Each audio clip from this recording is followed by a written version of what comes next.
शुक्र प्रदोष व्रत कथा। हर हर महादेव आप सबकी मनोकामनाएं पूर्ण करे। जो शुक्रवार को पड़ता है उसे शुक्र प्रदोष व्रत कथा कहते हैं। हर माह वाले प्रदोष व्रत का भगवान शिव की कृपा पाने का सबसे बड़ा दिन होता है। शुक्रवार को पड़ने वाले व्रत को शुक्र प्रदोष कहते हैं। इस दिन किए जाने वाले प्रदोष व्रत से सुख समृद्धि और सौभाग्य की प्राप्त होती है। प्रदोष व्रत की पूजा शाम के समय प्रदोष काल में की जाती है।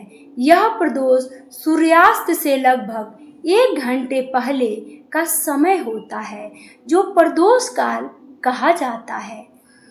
धार्मिक ग्रंथों के अनुसार प्रदोष व्रत से भगवान शिव शंकर की पूर्ण कृपा प्राप्त होती है।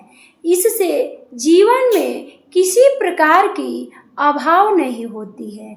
अगर शुक्र प्रदोष का व्रत किया जाता है तो माता पार्वती और शिव जी की कृपा बनी रहती है। शुक्र प्रदोष व्रत में आर्थिक संकटों का भी सामना हो जाता है। शुक्र प्रदोष करने से मनुष्य के सारे संकट दूर होते हैं। संकष्टी, आर्थिक संकष्टी और समापन करने के लिए प्रदोष व्रत अवश्य करना चाहिए। इस व्रत के प्रभाव से हर संकट दूर होते हैं, रोग दूर होते हैं, बीमारियां दूर होती हैं और खर्च में कमी आती है। भगवान शिव को ज्ञान और मोक्ष का दाता माना गया है। अतः अध्यात्म की राह पर चलने वाले को प्रदोष व्रत अवश्य करना चाहिए। शुक्र प्रदोष व्रत की कथा। एक नगर में 3 मित्र रहते थे। एक साहूकार, दूसरा ब्राह्मण और तीसरा धनिक पुत्र था।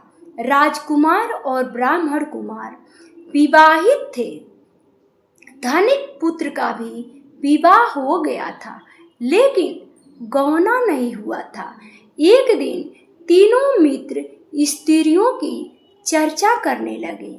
ब्राह्मण कुमार ने स्त्रियों की प्रशंसा की। जो ब्राह्मण था वो स्त्रियों की प्रशंसा करने लगे।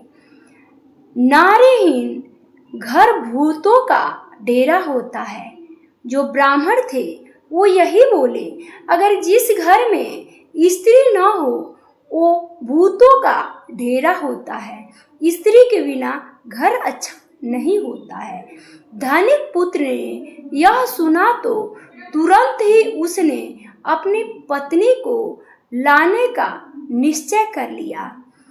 जब धनिक पुत्र के माता पिता ने समझाया कि अभी शुक्र देवता का डूबे हुए नहीं हैं, ऐसे में बहू बेटियों को घर नहीं लाना चाहिए। उनके न कहने पे भी पुत्र घर से निकल गए। ऐसे में बहू बेटियों को उनके घर से कभी विदा नहीं करना चाहिए, वो शुभ नहीं माना जाता है। लेकिन धनिक पुत्र ने एक नहीं सुनी और ससुराल पहुंच गया। ससुराल में भी उसे मनाने की कोशिश गई।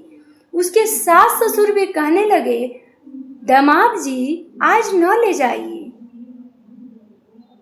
लेकिन वो जिद पर पड़ा रहा और कन्या के माता पिता को उसकी विदाई करनी पड़ी। विदाई के बाद पति पत्नी शहर से निकल पड़े। निकलते ही बैलगाड़ी की पहिया टूट गई। जब अपने से बड़ों का बात नहीं माना जाता है तो संकट का सामना करना पड़ता है। जब अगर बड़े कह रहे हैं तो उसमें कुछ भलाई ही होगी, उसको आप लोग धैर्य से सुनिए। और बैल की टांग भी टूट गई, दोनों की चोट लग गई, पति पत्नी को चोट भी लग गई, लेकिन फिर भी वो चलते रहे। कुछ देर जाने पर उसका पाला डाकुओं से पड़ा,